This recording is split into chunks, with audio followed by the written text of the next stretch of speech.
ये आपने बोला था ना कि 100 रुपया नहीं है, अल्लाह ताला ने आज आपके सारी मन्नत भेजी है। ये 60,000 रुपया है, बल्कि 62,000 रुपया है। बिस्मिल्लाहिर्रहमानिर्रहीम। अस्सलाम वालेकुम सारे भैन भरावां नूं, उम्मीद करना सारे ठीक होणगे। चंद दिन पहला तुसीं ऐसे ना साडी बेटी दी ऐसे साडी भैन दी तुसीं वीडियो देखी सी।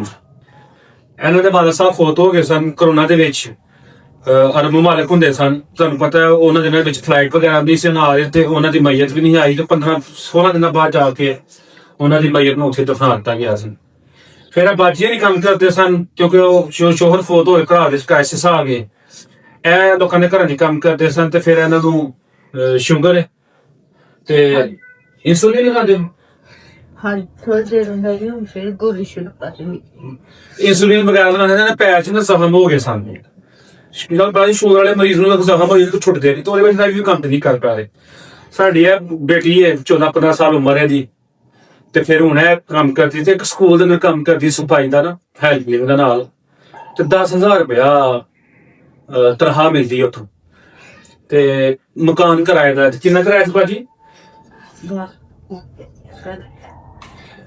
12,000 ਰੁਪਇਆ ਦੱਸ ਰਹੇ ਭਾਜੀ ਘਰ ਦਾ ਕਿਰਾਇਆ ਹੈ ਉੱਥੇ, ਤੇ 10,000 ਰੁਪਏ ਇਨਕਮ ਆ ਗਈ, 12,000 ਕਿਰਾਇਆ। ਘਰ ਦੇ ਕ੍ਰਾਈਸਿਸ ਬੜੇ ਮੁਸ਼ਕਲ ਸਨ, ਤੇ ਮੈਨੂੰ ਬਾਜੀਆਂ ਨੇ ਦੱਸਿਆ ਸੀ ਨਾ ਰਾਸ਼ਨ ਵਾਸਤੇ, ਤੇ ਮੈਂ ਰਾਸ਼ਨ ਲੈ ਕੇ ਆਇਆ ਤਾਂ ਗੁਫ਼ਤਗੂ ਤੁਸੀਂ ਦੇਖ ਸਕਦੇ ਹੋ। आज अल्लाह ताला ने बेटा इधर देखो, ये आपने बोला था ना कि 100 रुपया नहीं है, अल्लाह ताला ने आज आपके लिए सारी मन्नत भेजी है। ये 60,000 रुपया है, बल्कि 62,000 रुपया है। 62,000 रुपया अल्लाह ताला ने मन्नत भेजी। 3-4 लोगों ने मन्नत भेजी, उन्होंने 62,000 रुपया पार्टियां लो, ਇਹ ਤੁਹਾਡੀ ਮਾਨਤ ਆਈ ਹੈ 62,000 ਰੁਪਏ ਬੇਟਾ ਪਕੜਦਾ, ਠੀਕ ਹੈ। ਇੱਕ ਰਾਣੀ ਛੋਟੀ ਬੇਟੀ ਕੀ ਹੈ ਜੀ, ਤਕਰੀਬਨ ਕਿੰਨੇ ਸਾਲ ਦੀ ਬੇਟੀ?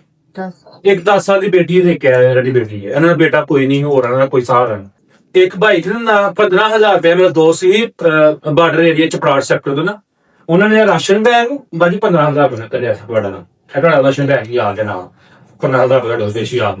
और मेरा एक कजन सी ਉਹਨੇ 12,000 ਰੁਪਏ ਦਿੱਤਾ, ਮੇਰਾ ਇੱਕ ਦੋਸਤ ਸੀ ਉਹਨੇ 10,000 ਰੁਪਏ ਦਿੱਤਾ ਹੈ, ਸਿਸਟਰ ਸਾਡੀ ਉਹਨਾਂ ਨੇ 15,000 ਰੁਪਏ ਕਲਿਆ। ਉਹ ਜਿਵੇਂ ਹੋਏਗੀ ਮੈਂ ਬਾਜੀ ਨੂੰ ਪਰਸਨਲੀ ਉਹਨਾਂ ਸਾਰਿਆਂ ਦੇ ਨਾਮ ਦੱਸ ਦੇਣਾ ਵਾ, ਤੇ ਉਹਨਾਂ ਦੇ ਕਲਿੱਪ ਮੈਂ ਉਹਨਾਂ ਨੂੰ ਪਰਸਨਲੀ ਇਨਬੌਕਸ ਵੀ ਕਰ ਦੇਵਾਂਗਾ। ਬਹੁਤ ਸ਼ੁਕਰੀਆ। ਦੇਖੋ ਜੇ ਇਹਨਾਂ ਦਾ ਕੋਈ ਮੁਸ਼ਕਿਲ ਹੱਲ ਨਹੀਂ, ਮੈਂ ਸਾਡੀ ਕੋਸ਼ਿਸ਼ ਕਰਾਂ ਤਾਂ ਇਹਨਾਂ ਲਈ ਨਾ ਕੋਈ ਮੁਸ਼ਕਿਲ ਹੱਲ ਨਿਕਾਲ ਕੇ ਤਵੇ। ਤੁਸੀਂ ਉਹ ਵੀਡੀਓ ਦੇਖਿਓ, ਤੁਸੀਂ ਵੀਡੀਓ ਦੇਖੋਗੇ ਤੁਸੀਂ ਬਹੁਤ ਦੇਖੋਗੇ ਉਸ ਵੀਡੀਓ ਵਿੱਚ ਕਿੰਨਾ ਦੁੱਖ ਕਿੰਨੀ ਤਕਲੀਫ ਹੈ, ਬੜੀ ਦੁਖੀ ਭਰੀ ਕਹਾਣੀ ਹੈ। ਮੈਂ ਕਦੀ ਨਹੀਂ ਸੀ ਇਮੋਸ਼ਨਲ ਹੋਇਆ, लेकिन है ना जो वीडियो देखे मैं बहुत ज्यादा इमोशनल हो गया था, मैं खुद भी रोना शुरू कर दिया उसमें। तो अल्लाह ताला बेहतर नसीहत है बड़े बने इंशाल्लाह वेखन पड़ को बेहतर नसीहत मिले। ਤੁਹਾਡੇ ਭੈਣਾਂ ਭਰਾਵਾਂ ਦਾ ਬਹੁਤ ਸ਼ੁਕਰੀਆ, ਤੁਸੀਂ ਨਾ ਸਾਥ ਦਿੰਦੇ ਹੋ, ਆਪਣੀ ਦੁਆਵਾਂ ਯਾਦ ਰੱਖਿਓ। अस्सलाम वालेकुम।